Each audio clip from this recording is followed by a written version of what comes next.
अजीत सिंह साहब, चौधरी साहब, हम एक शादी में बॉम्बे गए हुए थे, वो फिल्म स्टार की कोई शादी की पार्टी, तो वहाँ वो मुझे मिले। वो चौधरी साहब थे जिन्होंने पीछे से कंधे पे हाथ मारा? अजीत सिंह जी। चौधरी अजीत सिंह को किसान आमतौर पर छोटे चौधरी कहते थे। वो चौधरी साहब कहने और हमारे साथ चलो अंदर। चौधरी अजीत सिंह की दिलेरी, उनकी बेबाकी। चरण सिंह साहब भारत रत्न जिनको मिला, एक आदमी चरण सिंह साहब चौधरी साहब के यहाँ उनको मिलने गया तो बैठ गया बाहर। इस समय मोदी सरकार भी उनको यूथ के बीच में एक फेस बना करके चल रही है, जिसे चौधरी जी को उन्होंने ऐसा बना दिया अंबार समुंदर। लेकिन बड़े चौधरी साहब, मैं तो बड़ा ही कहूँगा जी। जयंत चौधरी कैसे एक रीजनल पार्टी को बड़ी शेप देने की कोशिश कर रहे हैं। नमस्कार, आप देख रहे हैं सियासी पंचायत, और इस वक्त हमारे साथ जो शख्सियत मौजूद हैं उनका जीवन के एक बड़े हिस्से में राजनीति, कानून और सार्वजनिक जीवन में एक लंबा तजुर्बा रहा है, लंबी सक्रियता रही और बहुत एक्टिवली पार्टिसिपेट किया। इस वक्त आप राष्ट्रीय लोकदल के का जो प्रोफेशनल विंग है, प्रोफेशनल मंच है, उसके राष्ट्रीय अध्यक्ष हैं रविकांत चड्ढा जी। सर, आपने हाई कोर्ट में आप प्रैक्टिस करते हैं, सुप्रीम कोर्ट में प्रैक्टिस करते हैं, कानून की पढ़ाई की आपने, दिल्ली यूनिवर्सिटी से पढ़े, उसके बाद फिर राजनीति की तरफ कैसे आप आए? थोड़ा अपनी जर्नी हमें बताइए सर। अगर आप देखेंगे, जब हमने बीएससी करी शुरू में, तो साइंस स्टूडेंट था, तो मेरी रुचि उसी समय से हो गई। तो वहाँ भी मैंने उस समय जो स्टूडेंट यूनियन का जो होता था इलेक्शन, उसमें काउंसलर बनते थे उस समय। तो मेरे को हाईएस्ट वोट मिले थे, और मैं उसके बाद मैंने कहा ये तो बड़ी अच्छी बात हो कि लोग आपके पीछे, हाँ जी, दिल्ली यूनिवर्सिटी में, तो ये लोग आपके पीछे आपको फॉलो करते हैं। और फिर मेरा उसके अंदर थोड़ा और बढ़ गया कि नहीं, ये जो फील्ड है बड़ी अच्छी है, आप स्टूडेंट भी हैं, और इस माध्यम से आप लोगों को ये बता सकते हो एज ए स्टूडेंट ऑल्सो कि ये जो राजनीति है, ये हर एक जगह आपको अच्छी चीज़ पे लेके जाएगी, और ये आपके ऊपर है, आप इसको अच्छी बात में ले जाएं या किसी और बात में। तो मेरी रुचि उससे बढ़ गई। उसके बाद लॉ में आया मैं। ये किस ईयर की बात थी सर जब आप काउंसलर बने? 71 में हमने किया बीएससी, और 71 से लेके 74 तक मैं लॉ फैकल्टी, जो उस समय हुए दिल्ली यूनिवर्सिटी का स्टूडेंट था, और 1974 में मैंने की लॉ, और उसके बाद सीधा वकील बन गया। और शुरुआत में मैंने लोअर कोर्ट से की वकालत। एक बात बताना चाहता था कि मैंने क्यों ये लाइन चुनी कि मेरे फादर साहब जज साहब थे दिल्ली में, डिस्ट्रिक्ट जज रहे जी। वो, लेकिन मैंने कहा मेरे जो फादर हैं जज, लेकिन लोग तो फिर उनके नाम से मुझे पहचानेंगे, हालांकि सर नेम नहीं लिखते थे। चड्ढा मैंने अपने नाम के आगे ऐड कर लिया, जिससे मेरी अपनी हो पहचान, अपनी आइडेंटिटी हो, आप अपने बूते पे अपनी पहचान बनाना चाहते थे। तो उस पर मैंने फिर लोअर कोर्ट में शुरू करी वकालत 74 में, और मैं 1989 में भी दिल्ली बार एसोसिएशन, जो कि एशिया की सबसे बड़ी बार एसोसिएशन है, उसमें भी इलेक्शन में खड़ा हुआ और ट्रेजरर बना, और बहुत अच्छे वोटों से जीता। और मैं 12, और उस समय मैं थोड़ा सा व्यक्तिगत रूप में आपको बताना चाहूँगा कि जो हमारे उस समय बार एसोसिएशन के हेड थे, वो अरुण जेटली साहब, माने हुए हस्ती राजनीति में, तो फादर साहब थे उनके, और वो उस समय लगा कि नहीं ये तो बहुत है। फिर आपको याद होगा उन दिनों उसी दौरान ये किरण बेदी का भी केस हुआ और भी हो गया, तो खैर। लेकिन 1980 में मैं फिर दिल्ली हाई कोर्ट आ गया। सर यहीं से थोड़ा और पीछे चलते हैं जी। आपकी फैमिली का ताल्लुक एक ऐतिहासिक डिसीजन से भी है। हाँ जी, मेरे फादर साहब जब जज थे तो उन्होंने एक चार्ल्स होबराज नाम का इंटरनेशनल जो तो उसको सेंटेंस किया था। उन्होंने एक लड़की का मर्डर किया था, तो 7 साल के लिए उनको किया था सेंटेंस। और उनके ऊपर ये खासियत ये हुई कि उनके मेरे फादर साहब के ऊपर एक बुक भी लिखी गई जिसमें सारा बताया गया था कि ये मैटर में ये हुआ। और वो बुक सर्पेंटाइन के नाम से मशहूर है। और थॉमस थॉमसन अमेरिकन ऑथर है, उन्होंने लिखी। और उनमें मेरे फादर साहब के नाम से ही वो बुक शुरू होती है कि जज जोगेंद्र नाथ। और मैं बड़ी मतलब खुशी से आपको बता रहा हूँ, मैं अपने फादर के ऊपर बड़ा हुआ कि उस बुक में ही लिखा गया था कि ये कोई फिल्म एक्टर था, वो अमेरिकन उसके जैसे दिखते हैं, बट इनके बारे में ये बड़ा मशहूर है, इनकी इंटेलिजेंस ठीक है लेकिन ये ऑनेस्ट आदमी है। और इस तरह का केस करने के उनको नहीं पता था कि इतना वो वर्ल्ड वाइड। फिर उनके ऊपर वो पिक्चर भी बनी और उनका सब कुछ हुआ। तो मुझे ये बात है कि मैं उस फैमिली को करता हूँ बिलोंग। और एक छोटी सी बात और ऐड कर दूँ कि मैं 4th मतलब जनरेशन में, मेरे फादर जज और मैं मतलब वकील, अब आगे मेरी बेटी भी है वकील, तो मानसी। और उनसे पहले हमारे ग्रैंडफादर वो गुरदासपुर एक जगह पंजाब में, वो वहाँ माने हुए वकील थे वहाँ के। और वो आपको पता पुराने ज़माने में जैसे वो लोग पगड़ी पहनते थे उस तरह के, तो मतलब I belong to that kind of. आप 4थी जनरेशन में कानून के लिए काम कर रहे हैं, प्रैक्टिस कर रहे हैं। जी प्रैक्टिस। और अब 5वीं जनरेशन में आपकी बेटी भी ये कर रही है, वकील हैं। हाँ, वो भी बहुत अच्छा काम कर रही है। और तो हम वहीं लौटते हैं 80 के दशक में। हाँ जी, आपने फिर वो इलेक्शंस फाइट किए, विन किए, रिप्रेजेंट किया आपने वो बार एसोसिएशन में। हाई कोर्ट में आ गया मैंने हाई कोर्ट में शिफ्ट किया जी। और हाई कोर्ट में जब मैं आ गया तो उस समय सरकार बदली और वो आपको याद है इंदिरा जी आ गए थे जी। तो हमारे कुछ वकील साहबान जो बड़े सीनियर थे, मैं उनके भी साथ था, तो उन्होंने कहा यार तेरे को ये सरकारी वकील भी बना देते हैं ये, और बैंकों का भी मैं बन गया वकील, तो वकालत एकदम ऊपर उठ गई। फिर मैंने हाई कोर्ट में काम करना शुरू कर दिया। फिर उसमें थोड़ा सा ये अगर देखें तो मैं आपको बताऊं कि एक एक्सटर्नल अफेयर मिनिस्टर साहब होते थे, भाटिया साहब था नाम, RL भाटिया, बड़े माने हुए थे, बड़े शरीफ आदमी थे। तो हमने एक एसोसिएशन भी बनी जिसके वो हेड थे, मैं जनरल सेक्रेटरी था, Indian friendship with foreign countries, तो वो बनी।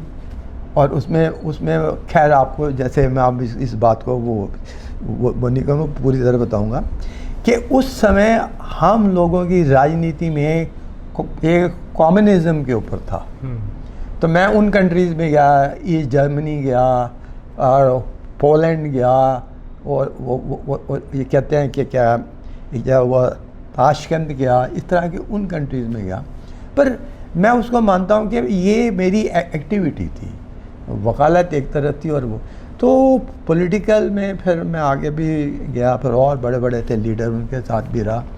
लेकिन अब मैं सीधा जो जर्नी होगी 2011 में अजीत सिंह साहब, चौधरी साहब, हम एक शादी में बॉम्बे गए हुए थे, वो फिल्म स्टार की कोई उस शादी की पार्टी, तो वहाँ वो मुझे मिले और उन्होंने 8 बजे थे तो अभी खाना लग ही रहा था और जो पार्टी का, तो मैं किसी फिल्म स्टार से ही बात कर रहा था क्योंकि मैंने फिल्म स्टार्स के भी बड़े किए हैं केस।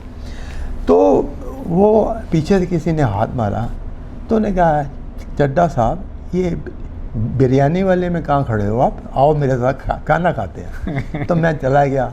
फिर बस वो शुरुआत थी। तो आई फाउंड वो चौधरी साहब से जिन्होंने पीछे से कंधे पे हाथ मारा, अजीत सिंह जी। वो फिर मैं उनके फिर खाना खा के हम रूम में गए, फिर आधा घंटा बात करी, फिर कहने लगे अब मैं सोऊंगा तो जाओ। मतलब इतने कैलकुलेटेड आदमी थे वो, अपने जीवन का उनको पता था, इस समय मैंने ये करना वो। फिर उसके बाद उन्होंने मुझे अपना RLD का लीगल सेल का कन्वीनर बनाया और मुझे लखनऊ ले गए और प्रेस कॉन्फ्रेंस भी करी, और कोई और आ गए थे लोग इस पार्टी में। तो हम उस मामले में नोविस था मैं, लेकिन अब यादें हैं बड़े चौधरी साहब अजीत सिंह जी की।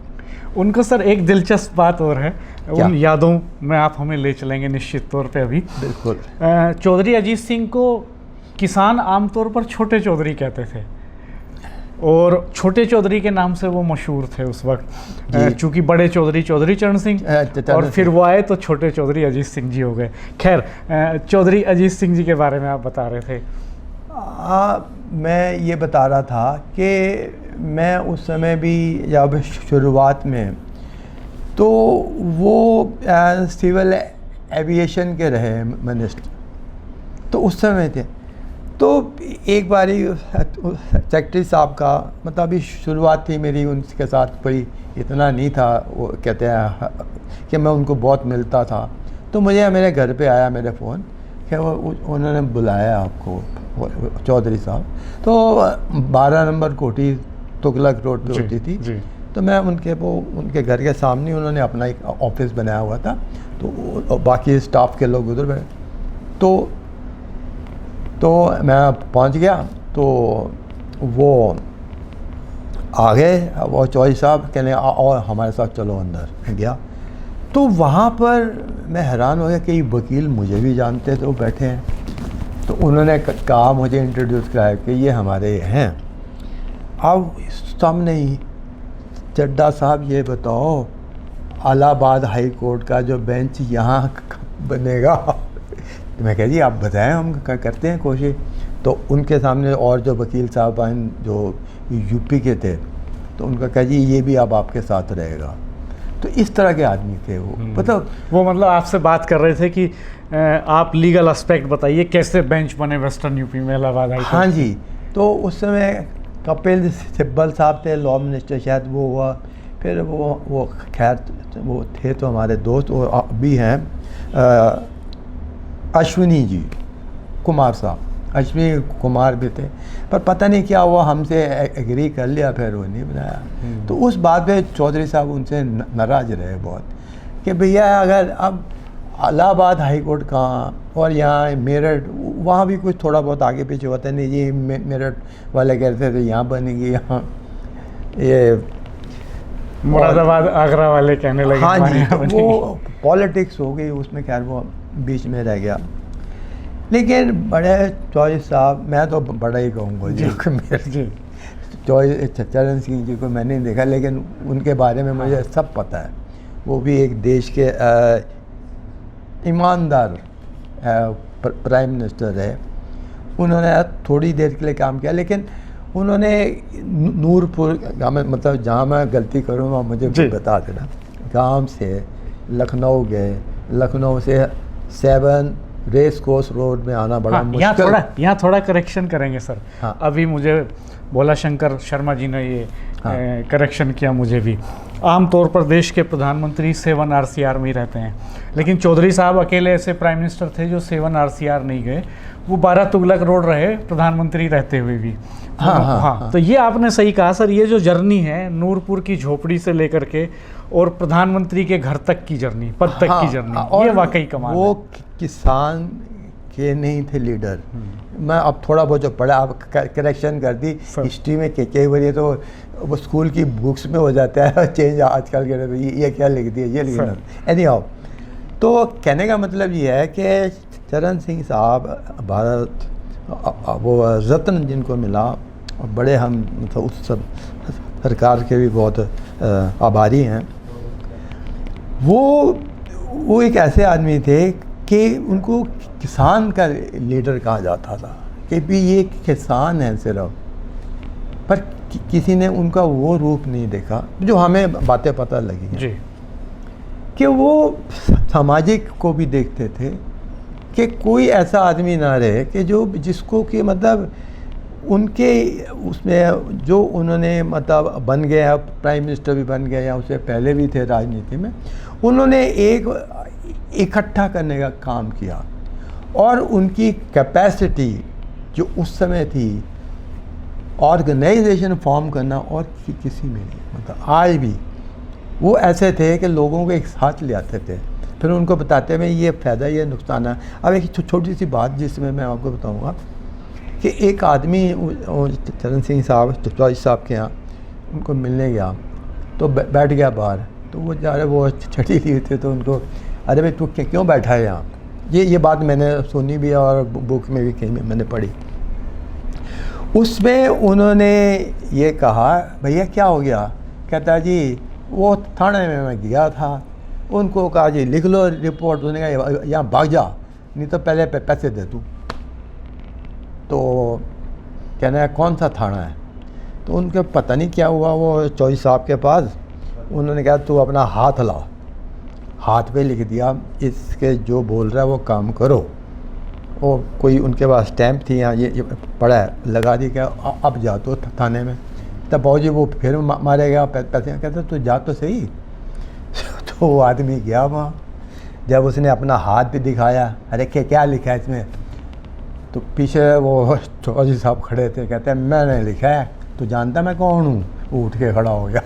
तो उन्होंने करप्शन के ऊपर भी बहुत किया कि भाई जो एक साधारण आदमी है उसके साथ तुम ऐसे क्यों कर रहे हो। ये तो आपने सर चौधरी अजीत सिंह के साथ एक हिस्से में काम किया काफ़ी, हाँ जी, तो उनके बारे में बताइए थोड़ा आप, जो उनकी दिलेरी की बातें, वो कभी सिक्योरिटी लेके नहीं चलते थे। एक किस्सा बहुत अक्सर आप जिक्र करते हैं जिसका कि किसी बड़े ताकतवर आदमी ने एक बार, नहीं वो कोई ताकतवर तो ठीक है, वो नेता सारे ही होते ताकतवर जी। तो मुझे वो चौधरी साहब का आया मैसेज कि भाई आप हमें मिल लीजिए। तो मैं गया, तो उन्होंने कहा देखो इस आदमी ने, उस समय क्या था कि पी नरसिम्हा राव के खिलाफ नो कॉन्फिडेंस हुआ था इशू में, तो उसमें होनी थी वोटिंग। तो उस आदमी ने न्यूज़पेपर में यह छपवा दिया कि चौधरी साहब ने अंडर सम कंसिडरेशन इनके हक में वोट दिया, तो इनकी सरकार बच गई। ये चौधरी साहब के कारण सरकार बची रही, और 5 वोट थे MPs के, और उन्होंने, तो मेरे को चौधरी साहब ने कहा देखो ये झूठ लिख रहा है। मैंने कहा सर मैं माफ़ करना, मैं वकील हूँ, मैं फैक्ट्स तो ठीक है, लेकिन उसको प्रूफ भी तो करना पड़ेगा। कहने अच्छा तो मैं आपको बताता हूँ। मैंने कहा जी मुझे ये बताइए कि वहाँ जब वोटिंग होती है तो होता क्या है। कहते हैं वो एक तो स्क्रीन पे आता है आयज है नो, जो भी होता है, बताए ये यस और नो। तो मैं क्या फिर उसके बाद क्या होता है, वो तो आ गया, उसकी क्या वैल्यू है, कोई होता है वो फ़ोटो की चीज़ है। कहते हैं नहीं, वो पार्लियामेंट में एक वो बनाया जाता है रजिस्टर, उसमें लिखा जाता है इस MP ने किसको वोट दी, उसी के साथ। तो उसमें उनके वो हमारे मेंबर ऑफ पार्लियामेंट्स की साइन है, और उनको ये कहा है इन्होंने वोट नहीं दी। मैं कहा कोई बात नहीं। मैं कहा सर आप बताइए क्या चाहते हैं। कहते हैं ये आपका काम है। मैंने क्या बताना। मैं कहा सर 1 करोड़ रुपये का वो कॉम्पनसेशन मांग लें। मैं ठीक है, पैसे की कोई वैल्यू नहीं है, लेकिन इस आदमी को ज़रा सबक सिखाने कैसे जो। तो हमने किया, और आप मानेंगे नहीं 15 दिन में वो अपने बड़े नेता आए, और मुझे भी उन्हें चौधरी साहब ने पहले ही बुला के रखा हुआ था। वो मेरे सामने उनके पाँव पड़ा और कहता है मुझे माफ़ करिए। इस बीच में मैंने एक बार ये उनसे कहा, मैं कहा सर वो जो बहुत बड़ा आदमी है वो कोई हमको नुकसान नहीं कहता है, तू चिप कर, जाट की पार्टी का है तू। तो उस बात पे मुझे आज भी याद है। तो वैसे आदमी थे दिलेर, लेकिन क्या था, गुस्से हो जाते थे तो वो गुस्से होते थे, और ठीक बात पे होते थे। फिर वो कहते थे कि भी ये इसको आप समझा दो। तो हमने बहुत, मैंने मतलब उनके साथ बैठा, मतलब व्यक्तिगत भी मतलब थोड़ा सा उनके साथ रहा, और यहाँ भी आ चुके हैं वो। लेकिन और वो चले गए क्योंकि बड़ा वो दुखद हुआ जब कोविड के टाइम वो ठीक होते होते भी गए। और उसमें भी पीरियड में मेरे से 1-2 बार उन्होंने मेरे से बात की थी, तो मुझे तो असली मायने में मैं कहूँ कि उनको देख के इतनी इंस्पिरेशन मिली कि सेवा भावना भी तो होनी चाहिए। और मैं उनके साथ मुजफ्फरनगर भी गया, वहाँ पर भी उनके साथ मतलब मैंने काफ़ी किया, लेकिन वो अपने तरह के आदमी थे। वो खुल के हंसते थे सर। हाँ हाँ, खुल के नाराज होते थे। खुल के नाराज होते थे। हाँ, और जरा थोड़ी देर बाद ही नॉर्मल हो जाते थे। हाँ, तो एक बार यही हुआ, आप ठीक कह रहे हैं कि वो क्या घर पे था तो बाहर लॉन में बैठे थे, तो उन्होंने कुछ गुस्से वाली बात कह दी। फिर मैं थोड़ी देर में कहते अरे तू क्यों हो रहा है, मैं तो उसको कह रहा हूँ, तेरे को थोड़ी कह रहा हूँ। तो इस तरह के आदमी मतलब तो उनसे मैंने सीखा। अब फिर उनके जाने के बाद जैन जी ने भी बहुत किया और एक प्रोफेशनल मंच उन्होंने बना दिया। हाँ, ये ज़रूरी बात है सर। हाँ। कि ये जो प्रोफेशनल मंच है ये क्या है, इसकी ज़रूरत क्यों पड़ी यार? ये देखिए, ये जैन जी की सूझबूझ है। उन्होंने मेरे को बुलाया, कहने लगे आप अभी नेशनल हेड हो लीगल सेल के, आपके पास तो सिर्फ आएंगे वकील। ये मेरी सोच है कि समाज का हर एक प्रोफेशनल आदमी, doctor, engineer, advocate, architect, CA, जो भी समाज का जो प्रोफेशन रिलेटेड, तो ये तो बहुत बड़ा हो गया ना। लीगल के तो आप माने हुए हो। मुझे पता लगा था आपने Delhi high court bar association के इलेक्शन कमिश्नर भी दो बार ही बना मैं, 2016 में और 2022। और ऐसा हुआ इलेक्शन, आज तक नहीं कोई कहता है कि कोई बेईमानी हुई, तो मैंने भी किया। तो कहते नहीं वो मैं नहीं चाहता, अब आप इस पे काम कीजिए। मैं कह जी ठीक है, ये तो आपके विचार, आपकी विचारधारा और हमारी पार्टी की विचारधारा लेंगे। और उसी संदर्भ में मैंने काम शुरू किया और अब इसको आगे बढ़ाएंगे हम, क्योंकि अब यूपी में भी अगले साल होगा इलेक्शन और अब मैं उसको आगे बढ़ा रहा हूँ। पहले जो अपने मैं इसके अंदर मैं उत्तराखंड में भी गया, वहाँ मैंने अपनी बड़ी अच्छी कमेटी बना दी और चंडीगढ़ में भी यूटी की एक बहुत बड़ी बना दी कमेटी, तो वहाँ से भी अब शुरू हो गया। अब मैं थोड़ा एक्टिवली, यानी आप सर आरएलडी का चेहरा बदल रहे हैं। अभी तक माना जाता था कि आरएलडी गांव देहात की किसान की पार्टी है, अब वो गांव देहात और किसान के साथ शहर के लोगों की भी पार्टी है। अब उसमें अच्छे वकील, अच्छे बुद्धिजीवी नहीं, पर मैं एक और बात बताता हूँ, मैं उसको भी बताना चाहता हूँ जी। मुझे एक्चुअली मैं ये नहीं कहता कि मतलब हम लोगों की मतलब जैन जी ऐसे आदमी हैं जिनके साथ लेवल मिल गई, मतलब ये जो हमारी ब्रेन वेव्स है ना वो एक दूसरे में मिलती हैं, वेवलेंथ मिल गई है, वेवलेंथ मिल गई, मुझे बड़ा अच्छा लगता है। अब देखिए, माफ़ कीजिए, अब ये जाके आप अपना दे दो भाषण, जिंदाबाद जिंदाबाद, ये हर जगह से आई आवाज़ जिंदाबाद। तो मेरा मतलब ये, हम भी तो बुद्धिजीवी है था। हम देखिए, वकील का काम कॉन्स्टिट्यूशन को लेकर डेमोक्रेसी को करना safe, which is the foremost thing. आप भी इतने सालते हैं, जब हमारी देश में कोई डेमोक्रेसी नहीं रहेगी और कॉन्स्टिट्यूशन वाले को मानना नहीं शुरू करेगा, और अगर आप उसको राजनीति में ये बोलते हैं तो मेरे हिसाब से वो ठीक नहीं है। आपकी जनरेशन आ रही है अब, तो यंग जनरेशन को लेते हुए जैन जी ने जो किया, अब बताया मुझे, एक दिन मेरे को आ गया फ़ोन वहाँ से हेडक्वार्टर से, वो उनके जैन जी के सेक्रेटरी, कि आपको जैन जी ने वो अपना एक सारथी आरएलडी है तो उसका मेंटोर बना दिया है, और भी यहाँ दो तीन जन हैं। तो मैंने कहा मेंटोर मेरे को, कहते हैं नहीं, इसमें हम इंटर्न इसमें रख रहे हैं। फिर मैंने उनसे पूछा भी, तो कहने लगा हमें आपसे अच्छा आदमी कौन मिलेगा जो लीगल भी है, कॉन्स्टिट्यूशन को भी जानता है। तो ये बच्चों को इंटर्न उन्होंने बनाया, उसका बना दिया, जिसमें आरएलडी की सारी विचारधारा। और उसमें जब मैं इंटरव्यू लेने बैठा, आप मानेंगे नहीं, हमारे पास जो बच्चे आ रहे हैं ना, इतने मतलब उनका माइंड क्लियर है। जो हमारे टाइम में तो ये होता था, ये अब सोशल जैसे मीडिया, इंटरनेट वगैरह, इंटरनेट नहीं होता था, लेकिन उनके जो है ना शार्प थिंकिंग हो गई है। तो उस सिनेरियो में अगर ये जो बच्चे आए हैं वो आगे बढ़ेंगे। अभी 35 डेज़ की उनको सबको दी थी वो ट्रेनिंग, जिसमें वो पार्लियामेंट भी गए, मेंबर ऑफ पार्लियामेंट के पास भी गए, MLA भी गए हुए और बड़ी जगह गए थे वो, तो वो बना दी। तो उसमें क्या हुआ, अब जड़ें जब आपकी होंगी मजबूत तो फिर कोई आपको हिला नहीं सकता।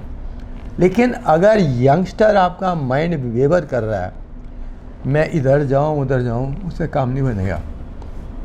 ये उनकी सूझबूझ, और मैं तो कहता हूँ कि अपनी मिनिस्ट्री में जो वो काम कर रहे हैं, जो कि रोज़गार दे रहे हैं, कौशल जो उनकी मिनिस्ट्री है, जो जिसमें इंडिपेंडेंट चार्ज है। और आप देखिए वो अकेले आदमी पता नहीं कभी इस फॉरेन कंट्री में जा रहे हैं सिर्फ ये प्रोपोगेट करने के लिए। तो इस तरह की आप सोचें कि इस तरह की जो पार्टी है जिसका थोड़ी स्ट्रांग हो जाएगी, जड़ें हो जाएंगी मजबूत, तो उसके तो और क्या है। और आपको लगता है सर कि इस समय मोदी सरकार भी उनको यूथ के बीच में एक फेस बना करके चल रही है, जैसे स्किल डेवलपमेंट और एंटरप्रेन्योरशिप का पार्ट वो देख रहे हैं, एजुकेशन मिनिस्ट्री में भी वो राज्य मंत्री हैं, और लगातार हम देख रहे हैं अभी जापानी।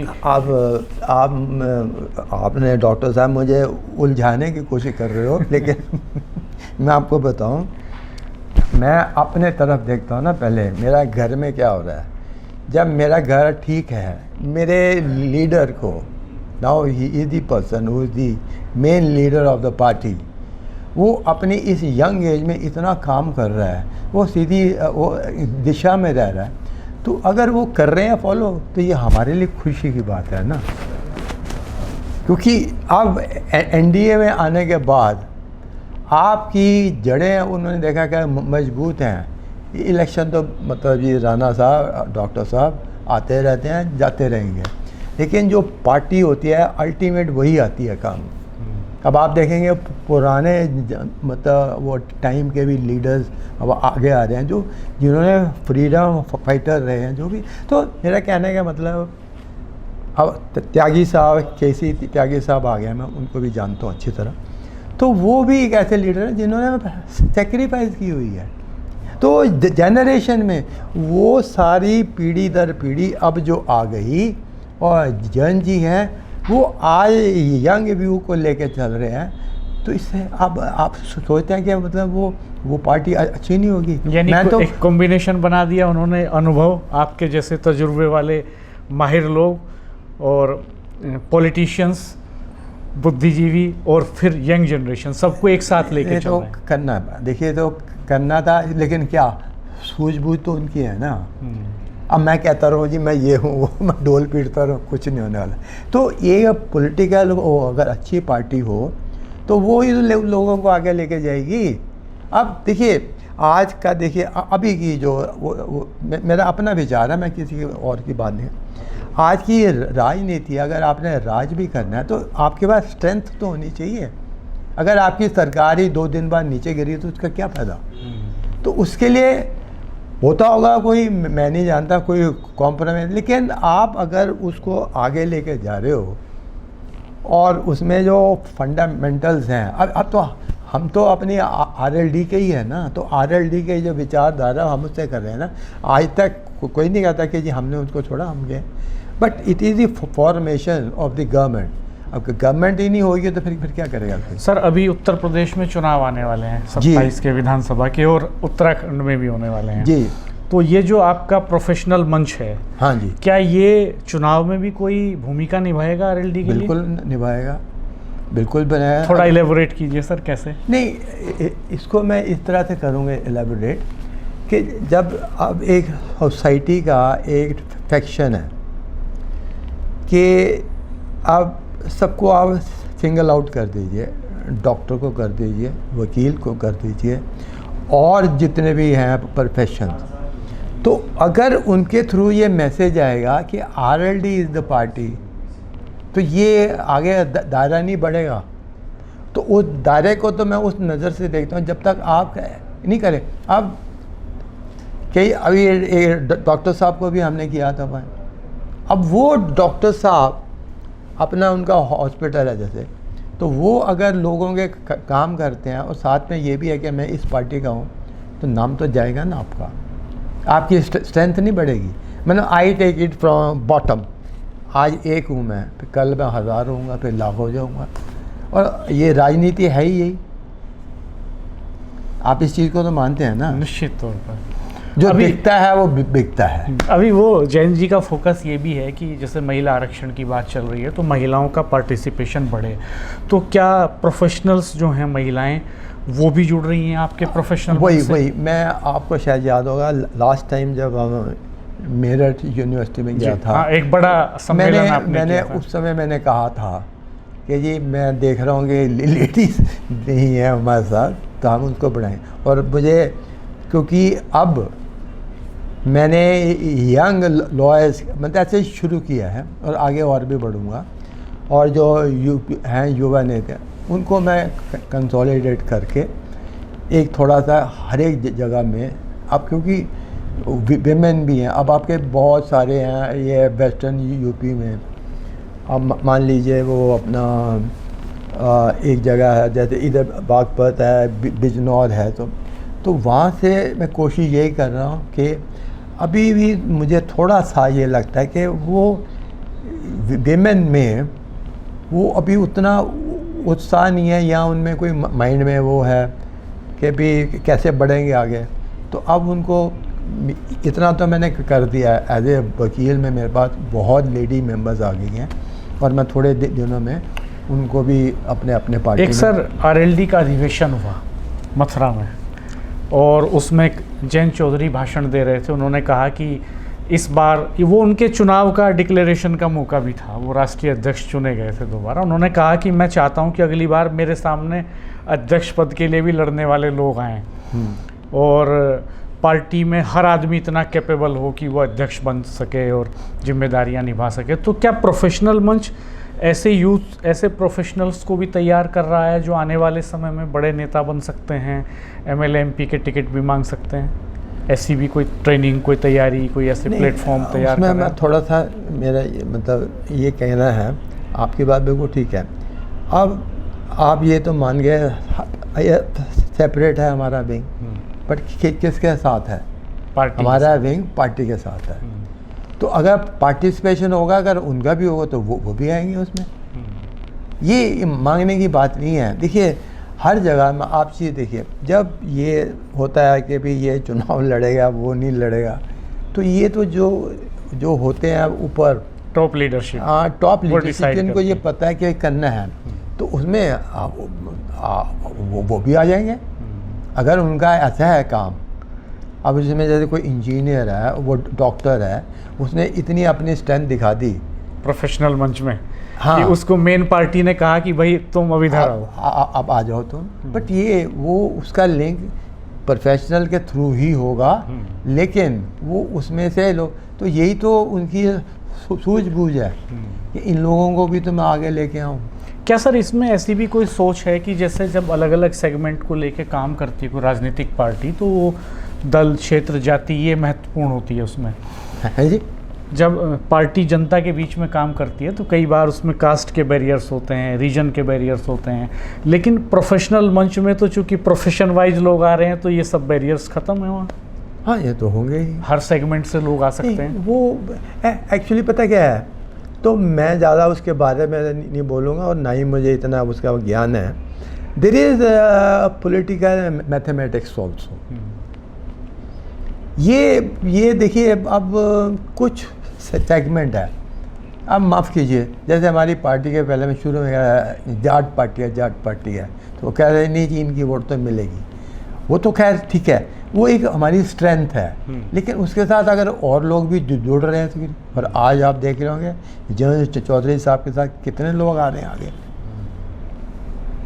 एक हर कास्ट से लोग जुड़ रहे हैं। हाँ, एक तो दो मैं अपना गया था उत्तराखंड, वहाँ पर एक वो आए थे हमारे पास, वो मोंटी साहब, उनको मैंने मतलब उनकी होटल्स की चेन भी है, बेंगलोर के रहने वाले हैं। हाँ बेंगलोर के, और वहाँ एक बड़ा सम्मेलन तो उन्होंने कहा, मैंने कहा मैं बात कर लूँगा, और अब उन्होंने जैन जी ने और लीडर से भी बात करी, और फिर मुझे कहा हाँ इन्होंने 2-3 महीने पहले बोला था, लेकिन बिजी, तो वो आ गए, अब हमारे पास आ गए। यानी प्रोफेशनल मंच में बिजनेसमैन के लिए भी रास्ता है। वो भी ज्वाइन कर सकते हैं। प्रोफेशनल है ना जी। आप जो प्रोफेशनल, इसका तो मैं कहता हूँ उनकी सूझबूझ देखिए जयंत चौधरी जी के, उन्होंने ऐसा बना दिया अंबार समुंदर का, हम लहरें गिन रहे थे अपने नदी की, और कहा आइए भाई साहब इसमें करिए सफर। अब शिप हो गया ये, मतलब मैं अपनी सूझबूझ से बताऊँ, ये अब शिप हो गया जिसमें सारे आ जाओ, वकील भी आ जाओ, वकील, डॉक्टर, प्रोफेसर, और इंजीनियर, सबसे बड़ी एंटरप्रेन्योर। आप देखिए सबसे बड़ी बात ये हुई है कि जयंत जी को मेरे ऊपर था ना विश्वास कि ये आदमी वकील होते हुए भी दूसरों को लेके आएगा। बताइए, तो ये हमारे हम देखिए, हम तो अपना वो जो भी था अपनी अपना बैटिंग हो चुकी है अब हमारी, लेकिन फिर भी आज बड़ा अच्छा लगता है समाज की सेवा सब, जिससे कि देश है, देखिए ना, nation is first, democracy is then constitution and so many thing, और जो अच्छी पार्टी होगी वो इन सब चीज़ों को लेकर साथ चलती है, ये मैं मानना हूँ, जिसमें आरएलडी अब नेशनल पार्टी भी बन जाएगी। हमसे बात करने के लिए बहुत शुक्रिया सर, बहुत दिलचस्प बातें आपने बताई, और कुछ किस्से चौधरी अजीत सिंह की दिलेरी, उनकी बेबाकी और उनका जो एक शख्सियत थी उसके बारे में कई दिलचस्प बातें आपने बताई, और जयंत चौधरी कैसे एक रीजनल पार्टी को बड़ी शेप देने की कोशिश कर रहे हैं, हो रहा है, और कैसे वो अलग अलग सेगमेंट के लोगों को कैसे गांव देहात से निकाल करके पार्टी को प्रोफेशनल्स के बीच में ले जा रहे हैं, ये विजन भी आपने रखा। वो एक विजन हमारा भी चेंज कर दिया, विधि प्रकोष्ठ नहीं है ये जी। ये वैसे आपका दायरा भी व्यापक हो गया। नहीं, सर, मैं तो बहुत खुश हूँ। पहले आप विधि प्रकोष्ठ देखते थे केवल लीगल पार्ट, अब आप पूरे प्रोफेशनल्स को देख रहे हैं। हाँ, और ये उनकी सूझबूझ, और वो मैंने देखा है वो कि कई अभी जब वो पीछे बहुत काफ़ी पहले जब वो मंत्री बने ही थे, तो मैं उनको मिलने गया था, तो वो अपना मिलने आए जब, तो जैसे चारों जी बैठी हुई थी, तो वो मैंने कहा जयंत जी, वो ऊपर से सीढ़ियों से नीचे आ रहे थे और यहाँ फाइलें और वो लैपटॉप चलो आप मेरे को अभी थोड़ा, मैं कहा आप करिए काम, मैं आ गया वापस, क्योंकि he was so dedicated and he मतलब ये नहीं कि वो मैं जानता हूँ उनको या हमारी पार्टी के अध्यक्ष हैं, ही इज डेडिकेटेड। केंद्र सरकार में मंत्री हाथ में फाइलें दबाए हुए हैं, लैपटॉप दूसरे हाथ में है। यस, बताइए इससे ज़्यादा क्या है? हाँ, ये बताता है कि वो डीप लेवल पे जाके काम कर रहे हैं, मॉनिटरिंग बेहतर कर रहे हैं। बहुत उनके साथ, मतलब वो तो एक मिनट में आपकी बात सुन लें, और तो इससे अच्छा मैं मानता हूँ कि हम बुद्धिजीवी हैं, और हम तो कोर्ट में भी आगे पीछे कर देते हैं, वो जज को भी कर देते हैं बोल अपना बात रख कर, तो उन्होंने जो ऐसा दे दी फील्ड, तो मैं उससे मेरे लिए इससे और क्या बात होगी जी। और ये मैं ये भी कहूँगा बड़े चौधरी साहब का, अजीत सिंह जी का, ये उनके थ्रू मेरे को देन भी है, और मैं पूरा काम करूँगा। बहुत बहुत शुक्रिया सर, समय देने के लिए हमें, आपने अपना कीमती समय दिया। अरे कोई नहीं, और आप हाई कोर्ट सुप्रीम कोर्ट में प्रैक्टिस करते हैं, आरएलडी प्रोफेशनल विंग को लीड भी करते हैं, और उसके बावजूद इतना कीमती वक्त आपने हमें, बहुत शुक्रिया सर। आपसे फिर मुलाकात होगी। कोई क्लोजिंग कमेंट आप करना चाहें हमारे दर्शकों के लिए? मैं यही कहूँगा कि अब जैसे पत्रकारिता है, तो उसमें आपके जैसे भी लोग हैं जो मतलब उसको आगे अच्छे रूप में लेके आते हैं। अब मेरा मानना ये कि आज इसमें थोड़ा सा बदलाव आ गया है, बदलाव आ गया है कि लोग कुछ गोल मटोल करके चीज़ें बेचती हैं। अगर आप लोग ठीक तरह से उसको आगे पेश करेंगे तो ये सबके लिए अच्छा है, और ये it is a very healthy thing. तो मीडिया को भी, अब जैसे आपने इतनी अच्छी बातें करी, मेरे से जो बना मैंने उसका जवाब दे दिया, अब उसका जो भी निष्कर्ष निकालना चाहें निकाल दीजिए। लेकिन मेरा कहने का मतलब यह है कि मीडिया एक ऐसी चीज़ है कि जो मतलब मेरा मानना है कि वो हेल्दी चीज़ों को आगे बढ़ाए। अब जो मैं अभी जा सकता हूँ नेशनल टीवी में कहीं भी, पर माफ़ कीजिए मेरा मन नहीं मानता कि जब आप गला फाड़ के वो चिल्ला रहे हो और अपनी बात बनवाने की, ऐसे नहीं मानता कोई। जो फैक्ट है वो फैक्ट है, वो दिख रहा है वो दिख रहा है। ये तो आपकी सूझबूझ है कि अपनी विचारधारा को इंटैक्ट रखे या ना रखे। ये मेरा बहुत बहुत शुक्रिया सर। हाँ। दोस्तों हम जल्द फिर हाजिर होंगे किसी नए वीडियो में, और आप इस वीडियो को ध्यान से देखिएगा, कमेंट बॉक्स में अपनी राय ज़रूर जाहिर कीजिएगा, और वीडियो अच्छा लगे तो मित्रों के साथ शेयर ज़रूर कीजिएगा। बिल्कुल करूँगा, बिल्कुल और करूँगा जी। हम फिर हाजिर होंगे एक नए वीडियो में नए मेहमान के साथ। तब तक के लिए नमस्कार। Thank you sir.